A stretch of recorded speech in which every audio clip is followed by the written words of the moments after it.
Lo primero que tengo que aclarar. I must begin by making the following crystal clear. Prices are determined in the market as a result of a social process fueled by entrepreneurship. This is obvious, but we need to repeat it, because the vast majority of my colleagues, economics professors and department heads, present the determination of prices as if it resulted from the intersection of mysterious curves or functions, etc. I will present a radically different analysis or explanation of how prices are set in the market. I am going to describe a social process led by flesh and blood men and women who are endowed with an innate entrepreneurial capacity.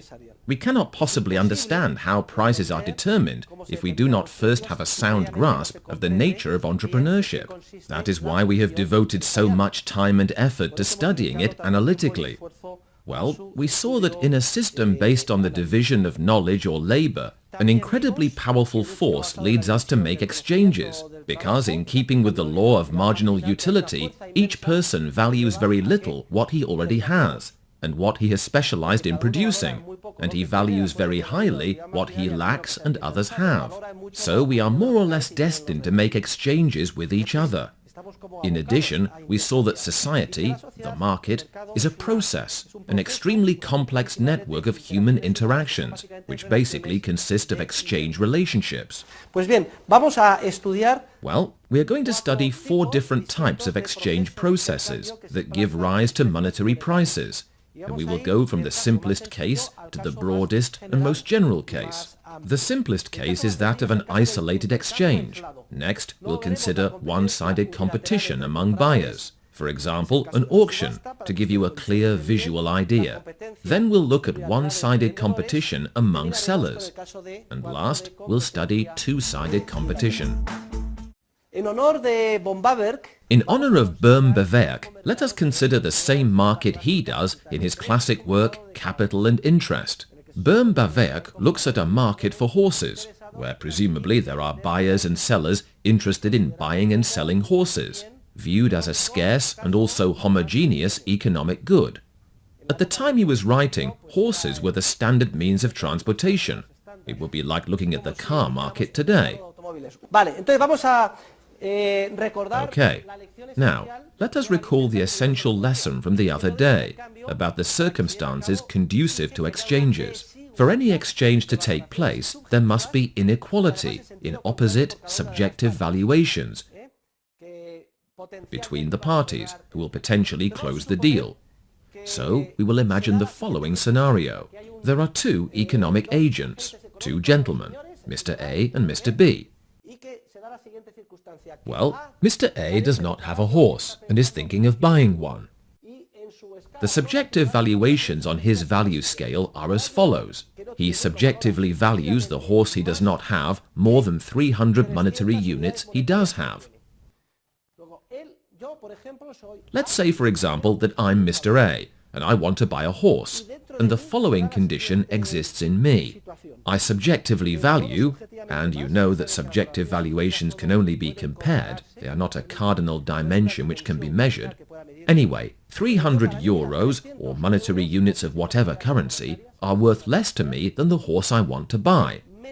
Thus, my question is, if this condition exists in me, if I value the horse I want to buy more than 300 monetary units, do I value the horse more than 299?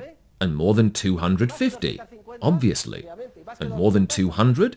Yes? Pero vamos a suponer que el límite máximo en el que llego hasta But let's suppose that the upper limit, the maximum amount at which the money, the monetary units, are worth less to me than the horse, is 300.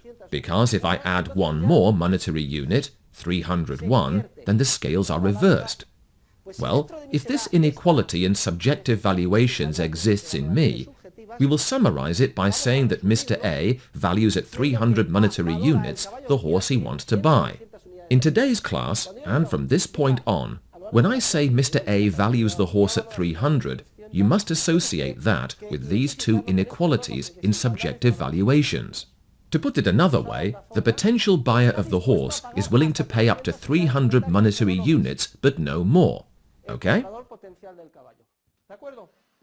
Now, we are going to suppose there is a potential seller of the horse, someone, Mr. B, who has a horse.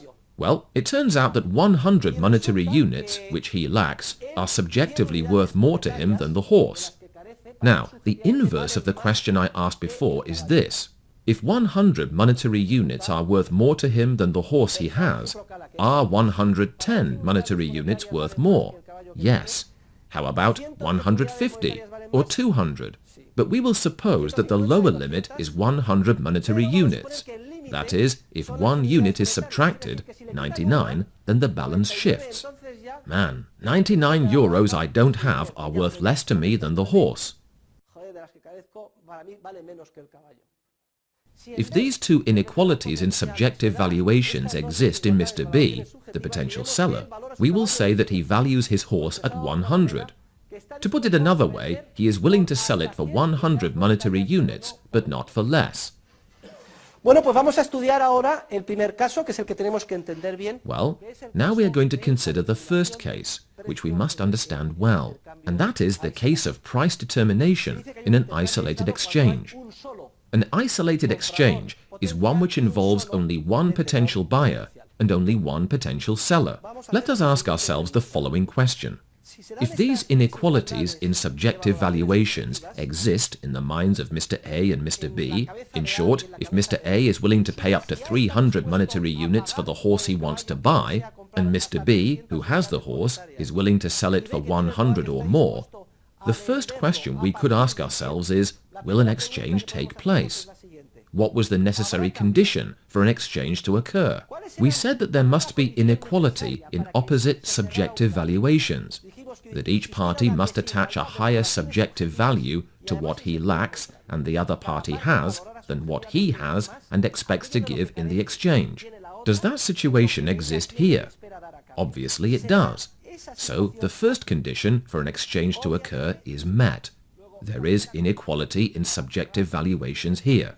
In short, Mr. A is very eager to buy the horse, and he is willing to offer a lot, up to 300 monetary units.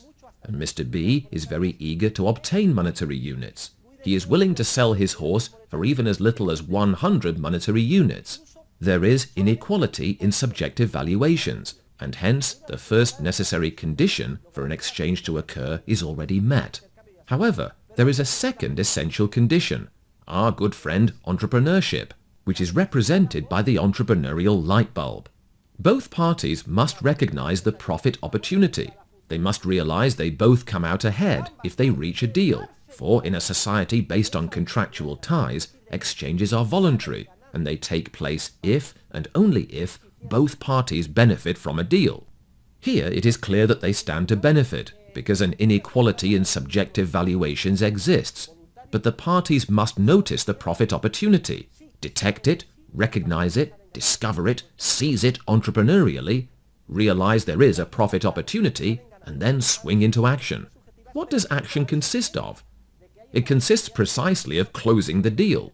So the answer to the first question is, yes, an exchange will take place, because there is inequality in subjective valuations, as long as the parties are alert enough from an entrepreneurial standpoint to recognize that profit opportunity. Now, what is the second question we could ask ourselves? At what price will the deal be closed? Maybe to answer this question, at what price the deal will be closed, we could split it into two different questions. I ask you, could this deal be closed at a price higher than 300 monetary units per horse? Obviously not, because the potential buyer is willing to pay up to 300 monetary units, but no more.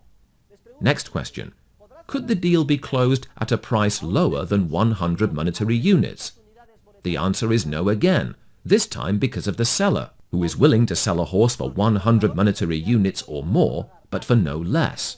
Well, all we can say as economists, in terms of economic theory, is that in an isolated exchange, under these circumstances, the deal will be closed, and at a price somewhere between 100 monetary units, the subjective valuation the potential seller makes of the horse, and 300 monetary units, the subjective valuation the potential buyer makes of the horse.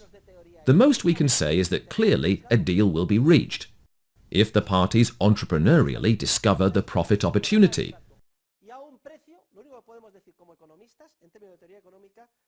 because there is inequality in opposite subjective valuations, and that the price will be between 100 and 300. Between the subjective valuations the potential seller makes and the subjective valuation the potential buyer makes. Within the broad range between 100 and 300, where specifically will the price be set? We cannot say a priori in terms of economic theory. The most we can say is that it will depend on the shrewdness and entrepreneurial capacity of each person involved in the deal, on the entrepreneurial and negotiating ability of each of the people who take part in the exchange. If the capacity of both is more or less similar, we could theorize, form a hypothesis that the price will lie about halfway between 100 and 300. 200 monetary units, for example, but there is no guarantee.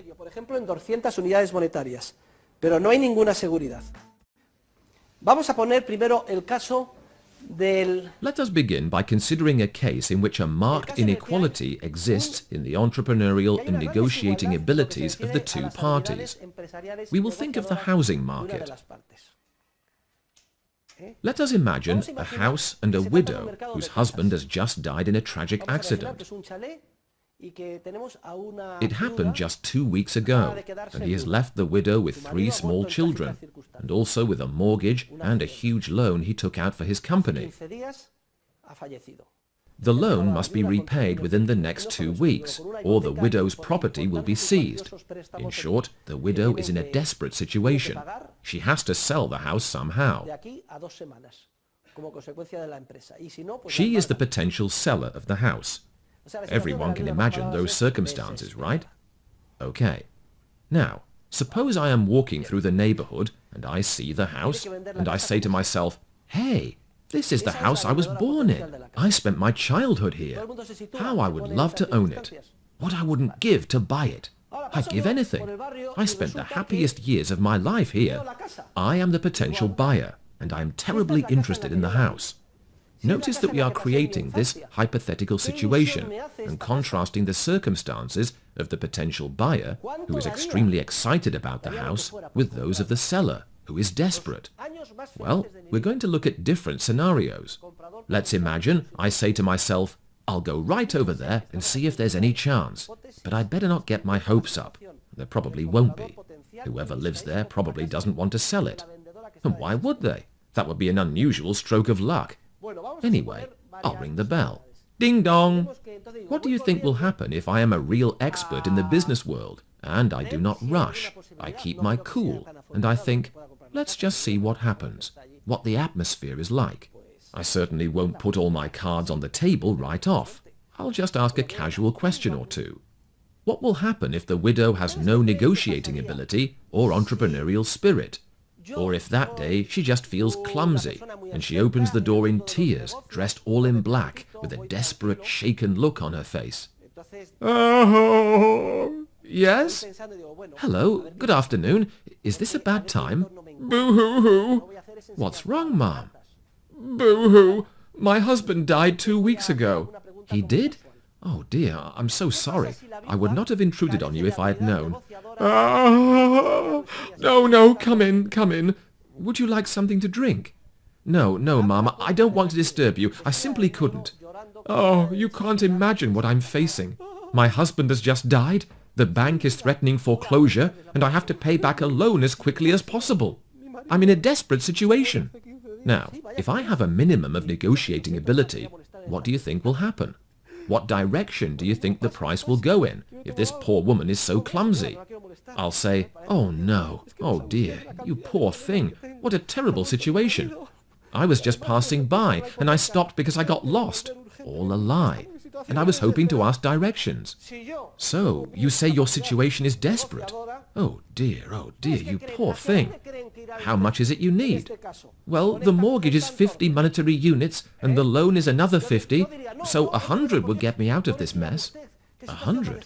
Hell, I was ready to pay 3 times that much, 300 monetary units, and she says 100 would get her out of her mess. I've got her. So I say to her, what a shame. Well, I'll be going, Mum. Best of luck. What a shame. I've won the lottery. You know, actually, I'd try to pretend a little. Wouldn't want to be too obvious. You know, I really feel for you. Maybe I could help you out. Maybe even find somebody. You say you need 100. Well, maybe... Oh, I don't know.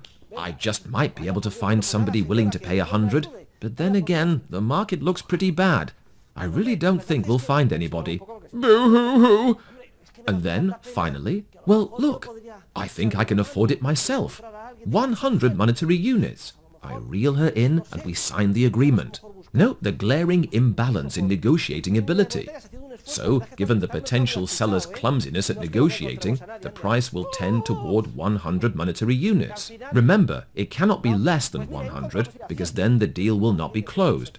A deal always means both parties come out ahead. Still, the needle on the scale, the price, will tend to move toward the lower limit. Actually, for people in the widow's situation, the smart thing to do is exactly the opposite. If you desperately need to sell, the cardinal rule, and you can learn nothing more practical in an economics class, is not to show you are desperate to sell. So, what the widow should do is to put on her most elegant, colourful suit, keep a stiff upper lip, shed no tears in front of others, go get her hair done with the money she has left, make herself up well, and avoid showing she has any urgent need to sell. Observe how radically different the scenario is if I ring the bell, ding dong, and I see this lovely woman. Hello, how do you do, Ma'am? You see, I was just passing by and... Oh, you'll never believe it. What is it? It's love at first sight. What do you mean, love at first sight? Well, you see, I was born in this house. You don't say. And how long ago was that? I bought the house 10 years ago. It was 25 years ago, and you just can't imagine. It would make me so happy to... At this point, the widow is thinking, here's my chance. Also, it turns out I won the lottery not too long ago. And well, I'm actually looking to buy a house, and my dream would be to buy this one. Now the widow thinks, good heavens, I'm the one who's won the lottery. This is my buyer. Indeed. Notice how things are reversed now. She does not let on. She's a sharp entrepreneur. She keeps a stiff upper lip. The visitor is the one acting naive and putting all his cards on the table. So, now what direction do you think the price will go in? The widow will say, well, that's nice. If you'd like, I can show you around the house. But please understand, this is very unusual. You've arrived out of the blue. I love this house, and I'm not thinking of moving. That's all a lie. She wants to sell it. Moving is the furthest thing from my mind, and with the way things are right now, I really don't want to move. Won't you reconsider, Ma'am? I will be willing to pay you a large sum of money. No, no. Even if you promise me the moon, I am not interested in selling. What a rotten lie. She's willing to sell it for 100. Oh, what a shame. Listen, I'm going to have to ask you to leave. And then, as he is leaving, the lady says to him, as if doing him a favor, wait, you've touched my heart. I can see you're a good person, and if it means that much to you, perhaps I could think it over. But no, I really don't want to sell. No, wait, I can offer you up to 300. In this case, with the negotiating roles reversed, notice the direction the price has gone. The needle on the scale has moved to 300.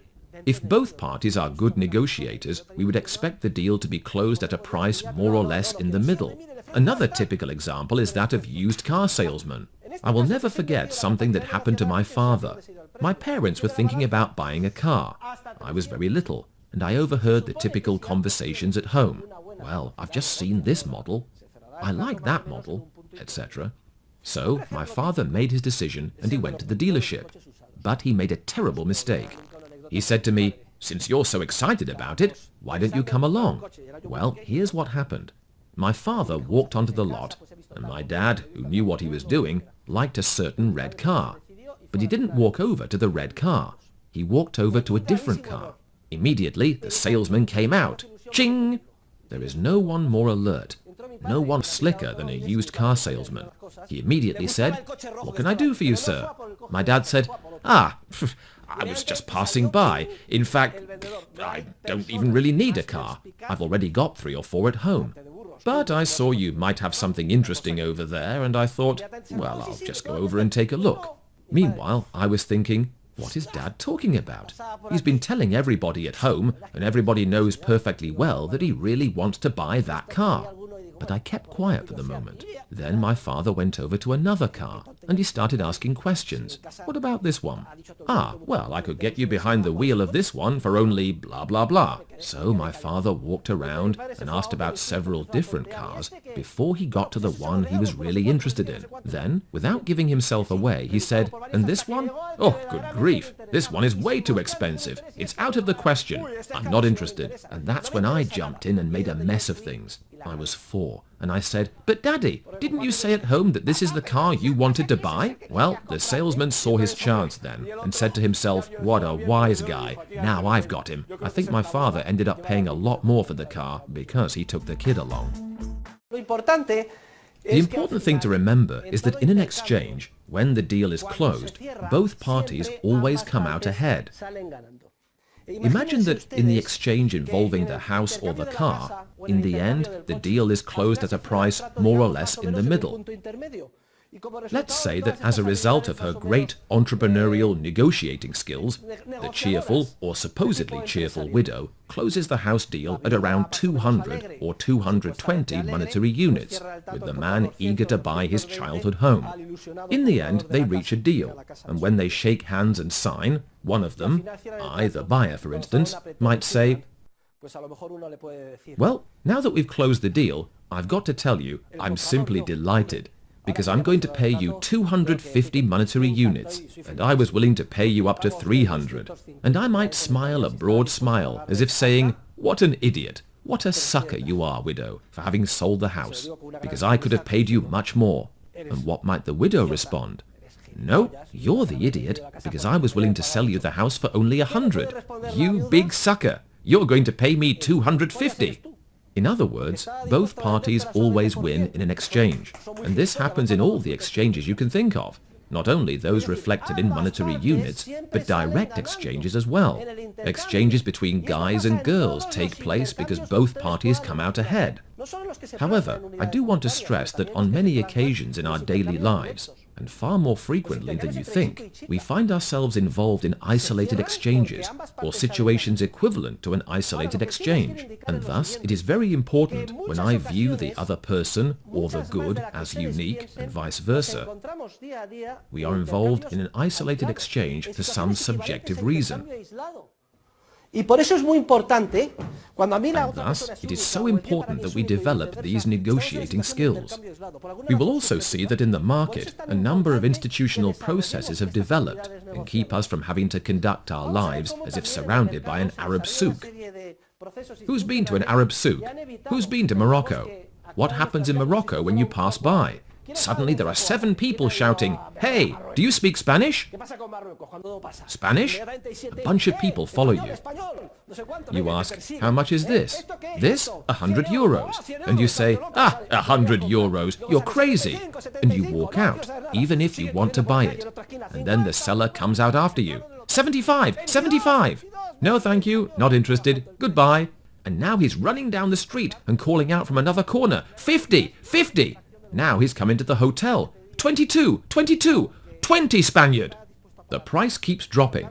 And if you're interested in buying the item, you haggle. And in the end, you buy it, but for a fraction of what the seller originally asked, even if you were willing to pay more. But of course, all of that takes a lot of effort. Time, energy, transaction costs, as they say nowadays, though I'm not wild about the term. Fortunately for the vast majority of transactions in the market, certain mechanisms which have developed through custom determine uniform prices, and thus reduce to a minimum the need for negotiating ability. That is the great wonder of the market, which we will see together. For even the densest people, and those with the least entrepreneurial and negotiating ability, are protected by the market through a series of institutions, the other market processes, one-sided competition among buyers, one-sided competition among sellers, and two-sided competition. Even if we have absolutely no capacity for negotiation, the market protects us. We will see how that works. It's curious that in developed societies we become accustomed to these institutions, which we will be talking about. And when we go to North Africa and find ourselves in a souk, we're usually very clumsy because we show our cards or we show signs of buying. And the seller notices immediately and knows what to do. And sometimes we're not clumsy. I traveled to New York to celebrate my 25th wedding anniversary. And I remember walking down Fifth Avenue at night and going into one of the Indian-owned electronics stores. I had no desire to buy a certain product, but the seller either made a mistake or saw some sign of buying. I remember he started out asking $500, and when I was walking out the door, he had lowered the price to $100, and he kept going. He said, "I'll go down to $75. I did not want to buy, but he thought I was negotiating, and he kept lowering the price further.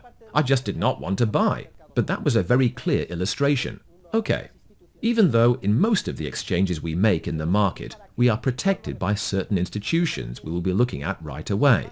I repeat, do not be naive. We find ourselves in situations similar to an isolated exchange more often than we realize. So we need to develop a method, negotiating skills, that prevent the other party from exhausting our buying or selling capacity, according to our subjective valuation. I've provided two very clear examples to illustrate what we should and should not do. Vamos a ver lo que hace la película Pretty Woman. Let us take a look at the movie Pretty Woman. Our scene opens on Hollywood Boulevard at night. Vivian, the main character, played by Julia Roberts, is there with her friend and roommate Kit, who is a drug addict. The two are in a desperate situation. They owe several months' rent, and the landlord has told them he is going to kick them out tomorrow. So Vivian has to go out on the street to quickly rustle up even a few dollars to give the landlord, so he will not kick them out. And they are standing on their corner. Y en esto resulta que hay un señor que se llama Edward, que es el potentado. The other main character is a man named Edward, who is a tycoon. He is an investment banker specialized in buying and selling. He buys companies, restructures them, and sells them, and he makes billions doing it. Well, he's on his way to his hotel, but he's gotten lost, and he doesn't know how to get there. He turns down the street and stops. Oh, yo, catch this. You're caught tonight. Don't take less than 100. Kit tells Vivian, don't take less than 100. Hey, Sugar, you looking for a date? No, I want to find Beverly Hills. Can you give me directions? Sure. For $5. Hola. Hey, Sugar, you looking for a date? No, I want to find Beverly Hills. Can you give me directions? Vivian says, sure, for $5. It's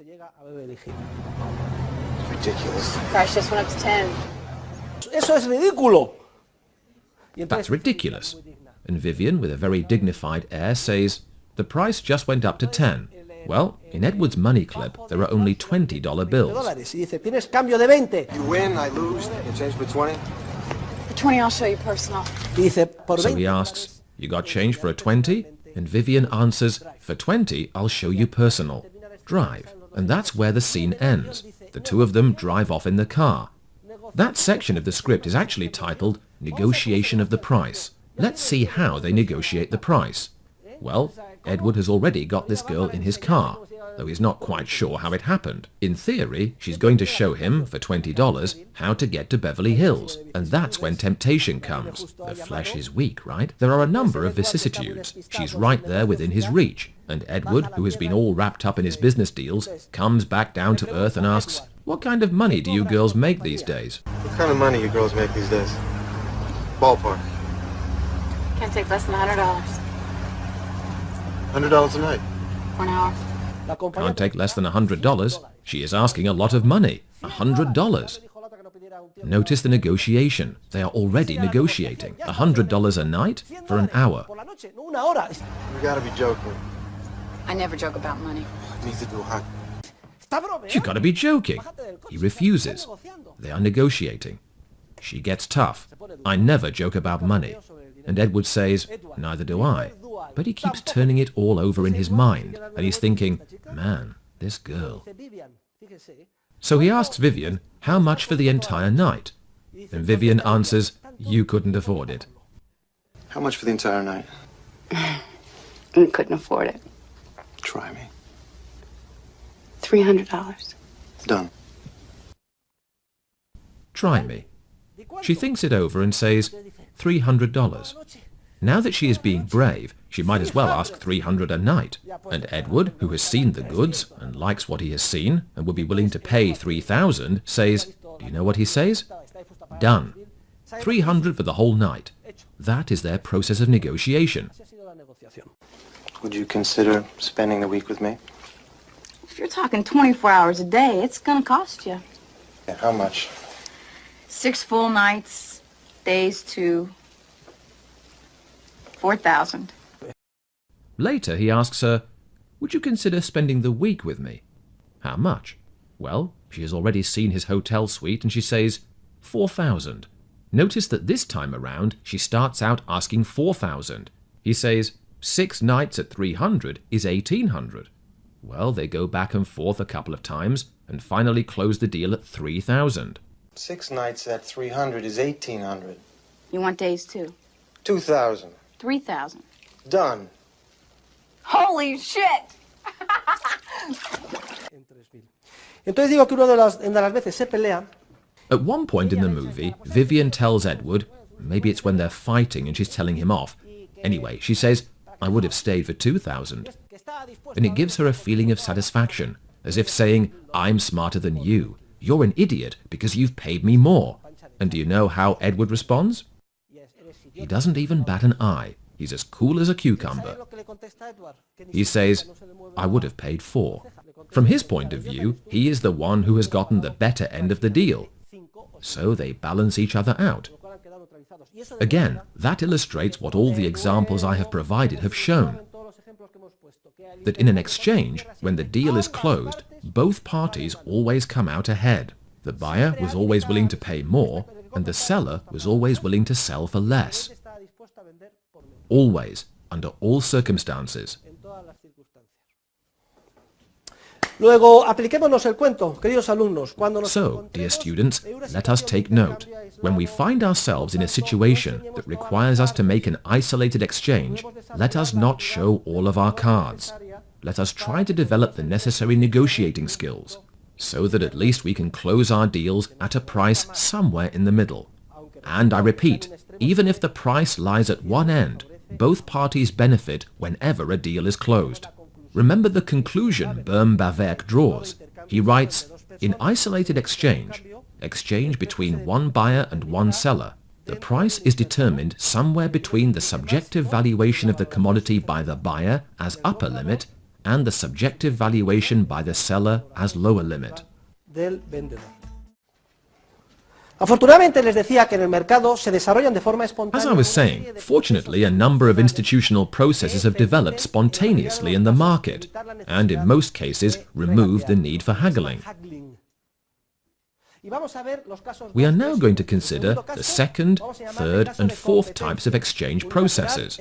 We will call the second type one-sided competition among buyers.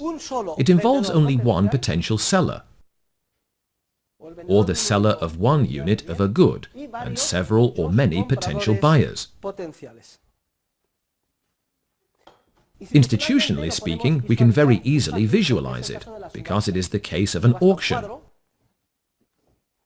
When a Van Gogh painting goes up for auction, there is only one such object in the world, and there are many potential buyers. There are auction houses, like Sotheby's, that announce upcoming auctions to attract as many potential buyers as possible, which we will see is beneficial. There are two types of auctions. The English auction is the traditional auction, which begins with a starting price, and bids are made until the highest bid is reached and the deal is closed.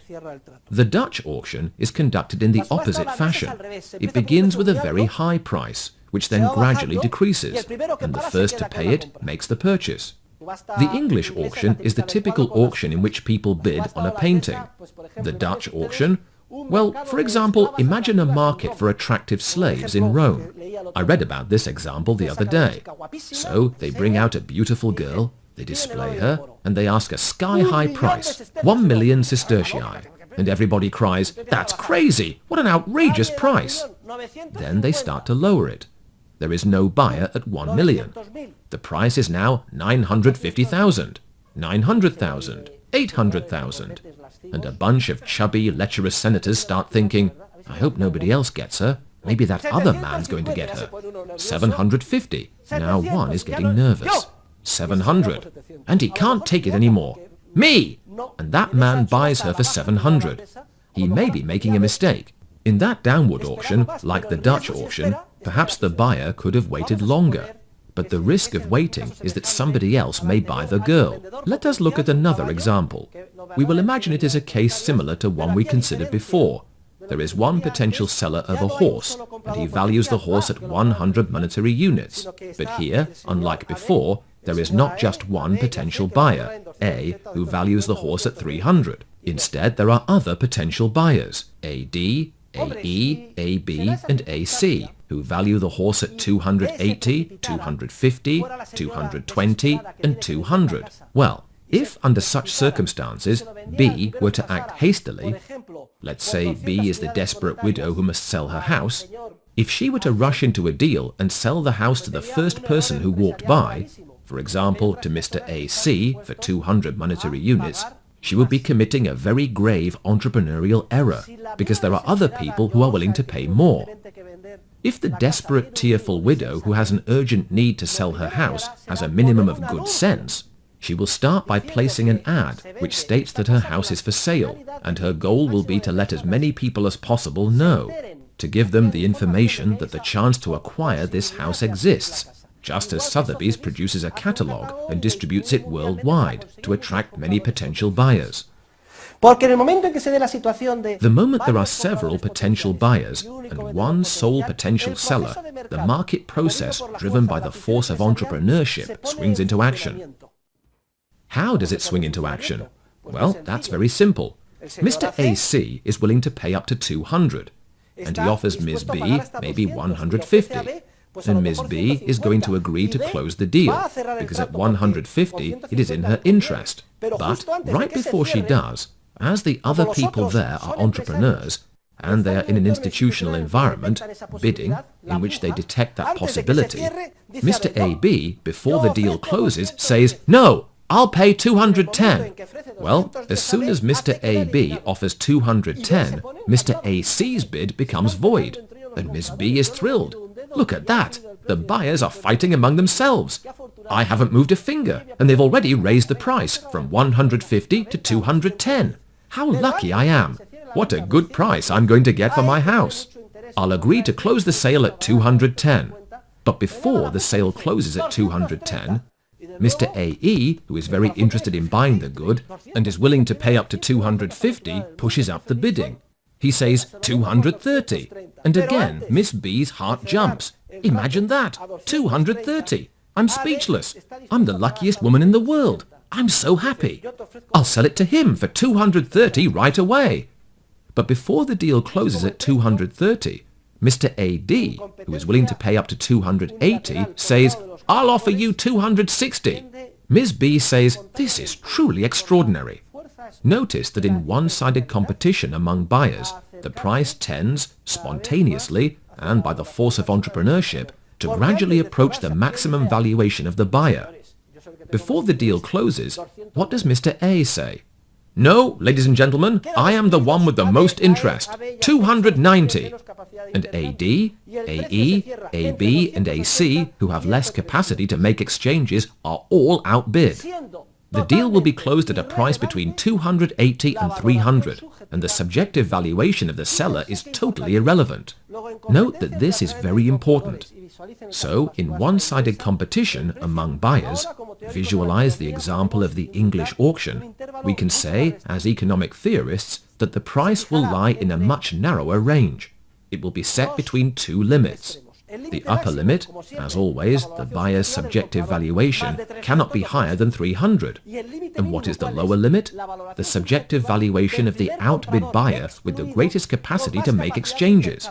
That is, the outbid buyer who is willing to pay the most, which is AD, at 280. The price will be set between 280 and 300. And remember, the valuation of the seller is completely irrelevant. That is extremely important. So, the auction as an institution has developed for the following reasons. It is a market process which spares participants a huge amount of haggling effort. It makes entrepreneurial knowledge available, since the subjective valuations of the parties are revealed. And, moreover, it is the process most favorable to the potential seller. Therefore, my advice to a grief-stricken widow who must sell her home is to either place an ad with a view to attracting more potential buyers or auction the home. Dear students, this knowledge is useful in all areas of life. In fact, you yourselves intuitively apply the teachings of economic theory without even knowing it. Let's say I'm a girl, and I like a boy, and I want to attract him. But the usual thing happens. And what is that? The boys I like do not like me, and vice versa. So the situation is desperate. And what do? Well, I make myself look beautiful. I put on a miniskirt, but not one that is too short. I wouldn't want to give the wrong impression. I dab on some perfume, I wear high heels, I put on makeup, I send a message or two. But let me tell you girls, if you attempt an isolated exchange and the guy is a shark who acts all cocky, you're lost. That is quite clear. If there is an isolated exchange between a guy and a girl and the guy says, "Pfft," even if deep down he likes her, he pretends not to like her. Hasn't this happened to us all 1,000 times? Doesn't it happen to you daily? With me, it was 40 years ago. Well, not that long ago. I'm not that old. 35 or 30 years ago. But you are probably experiencing this. And, like my daughters, the girl goes home distraught. Boo-hoo, saying, "Mom, he pays no attention to me." And the guy, deep down, likes the girl, but he feigns indifference, etc. What must the girl do? Well, damn! Switch over to the institutional setting of one-sided competition among buyers. Lots of suitors. How can she put this guy in his place? By going out with 3 or 4 at a time. And then, if the guy is really a potential buyer, he'll get his act together right away, you'll see. So, ladies, now you know what you've got to do, right? The same goes for you gentlemen. I would not want you to feel left out.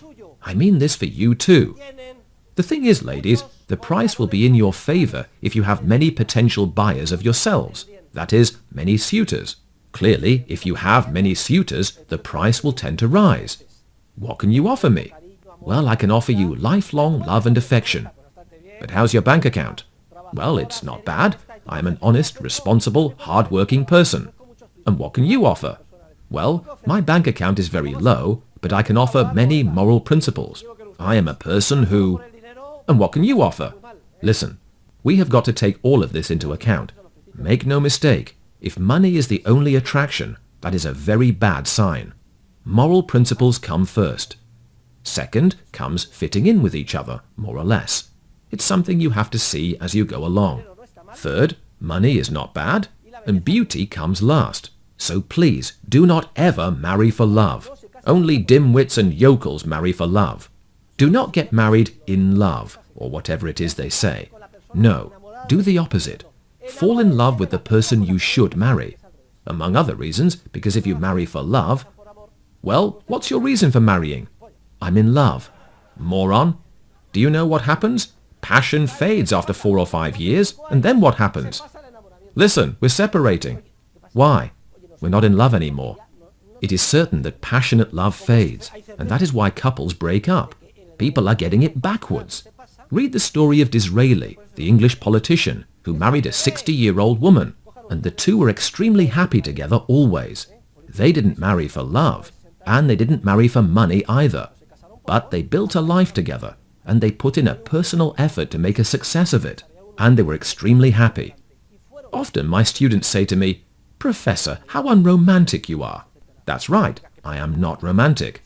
I am an economic theorist, and what I'm saying is true. What's more, if you listen to me, you will be successful, and if you don't, you will fail. Notice how sure I am of myself in this matter. Many times in life, we have no urgent need to sell, like the widow who desperately needed to sell her house, but we have an urgent need to buy. Let us imagine we are the purchasing manager at a film distributor. So we have a budget, and perhaps it is a large one, and we have lots of money to spend.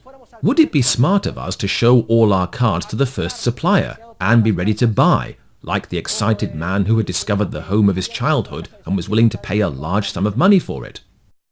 No. The ideal situation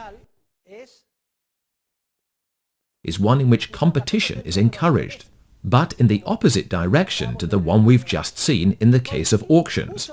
Now we must attract many potential sellers of a product for which there is only one buyer. So, if there are many potential sellers, because, for instance, I have published an invitation to tender, General Motors needs 100,000 brake units, and suppliers able to meet certain conditions and technical specifications are invited to submit their bids by such and such a date in December. And then hundreds of subcontractors or suppliers get down to work.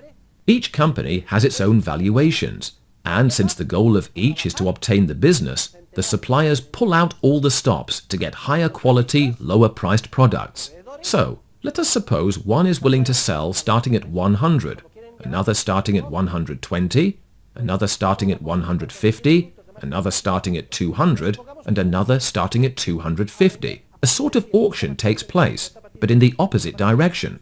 It is the sellers who compete among themselves to win the contract by lowering the price. So, BE says, "Listen, I'll sell it to you for 250. And initially, A thinks, "Hey, what luck! I was willing to pay up to 300. And right from the start, I'm going to be able to buy the horse, the good, the house, or whatever it is for only 250. But before the deal closes at 250, BD, who has a greater capacity to make exchanges as a seller, says, No, I'll sell it to you for less, for 220. But before the deal closes at 220, BC says, "No, I'll sell it to you for 170. And before, "No, I'll sell it to you for 130. And everybody is outbid. Finally, before the deal closes at 130, BA says, "I'll sell it to you for 110. Thus, dear students, if there is competition among sellers from the outset, the price will lie in a range between the valuation of the eventual seller, 100. The sale will not occur at a price lower than 100. That is the lower limit. The seller sets the lower limit of the sale at 100 monetary units, and the upper limit is the subjective valuation of the outbid seller with the greatest capacity to make exchanges who is willing to sell for the lowest amount. The valuation of the buyer is irrelevant. So, if I am Richard Gere and I drive up in my Lotus to the corner in Beverly Hills, and I feel like a roll in the hay, as they say, and I don't want to be taken advantage of, what must I do? Well, go somewhere where there are lots of girls and say, "Okay, girls, who'd like to come home with me tonight? Who will offer me the best price?" And there will be a downward auction. "I will for 300.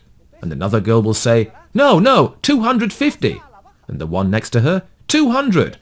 And the most desperate girl, 100. And in the end, 50. All right, get in. And if the product makes no difference to me, and I just want to save money, then maybe for $25 I can pull it off. Notice that sometimes competition exists among buyers, as in an auction, and sometimes it exists among sellers. For this to occur, we need an institutional setting in which people are familiar with bidding. Institutional settings vary considerably. There is a constellation of possibilities. There are auction rooms, where a very serious man holds a gavel and asks, "Who'll give the most?" A corner filled with offerers, with girls like Julia Roberts, is also an institutional setting. Another institutional setting is a disco. A disco is a market. It is a market for guys and girls, and each goes to see what will happen. It is a market. Supply and demand. Yes. Another institutional setting is, for example, the resale market. I'm very absent-minded, and when I go to the movies, I'm always late, and the tickets are always sold out. So I ask, "Has anybody got an extra ticket to sell?" And if I wait a little while, until the movie starts, try this exercise for yourselves, and you will see that if there are people selling extra tickets, the price automatically begins to drop right before the movie starts. The same thing happens at bullfights. I'm just very awkward, and I always show up with the money, and since I don't want to stand there, I am the typical clumsy buyer. I'm this guy who is willing to pay up to 300 and closes the deal at 250, so he doesn't have to wait for the others. But if I waited, the price would certainly go down to here. They always get it out of me, because what I want is to... Look, Vargas is laughing, because Vargas is really hard up, and so he negotiates like a good German, until... But I don't negotiate at all, and they always take advantage of me. Well, I let them do it. To here, to about here. If I waited even a little, competition between resellers would push the price down, especially if the show is about to start. So when you are purchasing managers and you have to buy something, make sure there are plenty of potential sellers, okay? Because the price will fall as if by magic, without your doing anything. Another sales-related institutional setting. If you want to buy something, perhaps a Christmas gift, or ladies, a dress, etc., are you going to go into the first store you find it in and buy it? No, you've got to shop around a little. What do? Well, we look around in one store, and then in another, and then in another. If we're going to buy a car, we do not place an ad that says, "I wish to purchase a car. Let the downward auction begin." No. We might visit the Renault dealership in the Vicalvaro district, or another dealership, and if we have already chosen the car, if we've thought, "I really like this one," we might say, "You know, the other dealership has offered me easier payment terms at no interest, and with the radio thrown in." Maybe it's a lie. Maybe only 2 of the 3 things are true. And then the salesman might say, "Well, we can't go that far, but I'll give you a call." And then we go to another dealership, and in the end, since there are 5 or 6 competing with each other, we will get a better deal, simply because there is competition among sellers. It mainly benefits consumers that there be a large number of potential sellers in the market who want to close a deal, because then, other things being equal, they will provide a higher quality product, or a lower price, or both at once. Now we come to the last case, that of two-sided competition.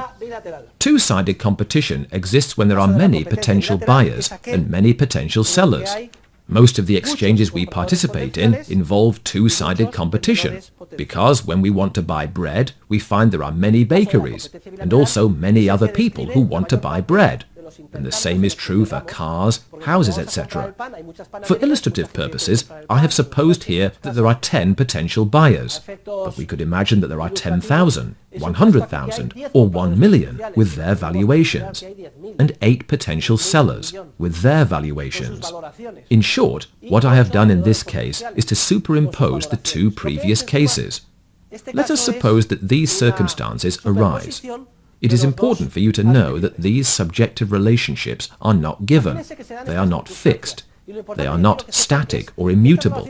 Instead, they change constantly as a result of entrepreneurial creativity and as a result of the entrepreneurial process, which leads us to close a deal. Think of a married couple having a conversation. The wife says, "Oh, just look at the market. The economic crisis, the stock market. That's it. Tomorrow, you go straight to the stock exchange and you sell our stock in such and such a company." "Yes, dear, I'll do it tomorrow." The next day, the husband arrives at the stock exchange, either in person or he makes a phone call, it makes no difference, and he realizes circumstances have changed, and instead of selling the stock, he buys more. When he gets home, his wife asks, "How did it go? Did you sell the stock?" And he says, "No." "You didn't sell it?" "No." "Then what did you do?" "I bought more." "What? I'm going to kill you!" The point is, information was lacking. Here we make assumptions for purely illustrative purposes, so we see how the process works. But the actual entrepreneurial process of discovering the price that will be set in the market changes the information of the people who form part of it. If A is willing to buy a horse for 300 monetary units, and today he says, "I'm willing to buy the horse for 300. Here are the 300 units. Let's go. I'm paying the 300. There you go. There you have the 300. Well, if all these potential sellers are present, they'll all be getting anxious. Yes or no? They are all willing to sell it for 300. Am I right? So, before the deal closes, BG will say, "No, I'll sell it to you for less, for 270. And before that deal closes, BF will say, "No, I'll sell it to you for less, for 230, and so on. The sellers gradually outbid and exclude each other. It's the same process we saw in the case of one-sided competition among sellers. At the same time, the seller with the most urgent need to sell says, I have to sell no matter what. I'll sell for 100. And if he sells for 100, how many buyers will want to buy at that price? They all will. So, what will happen if I want to sell for 100 and all of these people want to buy? Well, AK will say, I'll pay you 140 or 150. And that will make BA very happy. But before the deal closes, AJ will push up the price, and AK will be excluded. And before the deal is closed with AJ, AH will push up the price, and AJ will be excluded. The buyers gradually exclude each other. This is the same process we saw in the cases of one-sided competition, both among buyers and among sellers. How far will it go? It will continue to the level of the subjective valuations which belong to what are known as the marginal pairs. Notice that in the end, the same number of people buy and sell, specifically 1, 2, 3, 4, and 5. 1, 2, 3, 4, and 5. Everything else is outbid. All who buy and sell do so at the same price, a price which lies in a range between the subjective valuations of the marginal pairs. The marginal pairs are as follows. The upper pair comprises the last successful buyer and the outbid seller with the greatest capacity to make exchanges. I've written it here, you see? The last successful buyer is AE, and the outbid seller with the greatest capacity to make exchanges is BF. This is the upper marginal pair, 215 and 220. The lower marginal pair is the other pair I have marked. It comprises the last successful seller and the outbid buyer with the greatest capacity to make exchanges. The last successful seller is BE, 200, and the outbid buyer with the greatest capacity to make exchanges is AF, 210. There you have it, 200 and 210. Well, if you superimpose the two pairs, the price will lie between 210 and 215. Take note. Who makes an exchange in two-sided competition? The competitors, whether buyers or sellers, who have the greatest capability for exchange. Those willing to buy at a higher price and those willing to sell at a lower price. How many exchanges take place? In our example, 5. That is, the number of pairs who have been able to make an exchange. We see them in descending order with respect to their capability for exchange. At what price will the exchanges take place? The price will lie in a range determined by the subjective valuations of the marginal pairs I have marked here. All other valuations are irrelevant. Everyone will buy or sell his or her loaf of bread at a price between 210 and 215. Even if there is a millionaire willing to pay 1,000 euros for the loaf and a baker willing to sell it for 10 cents, everyone will buy or sell at the same price within this range. And next Thursday, we will look at 8 or 9 additional considerations regarding two-sided competition. Nevertheless, I repeat, the process of two-sided competition is fueled by entrepreneurship. It tends to establish a price which tends to be the only price in the market, and it relieves us of the need to haggle, as I have tried to show today with these simulated sales. Thank you all, and I'll see you next Thursday.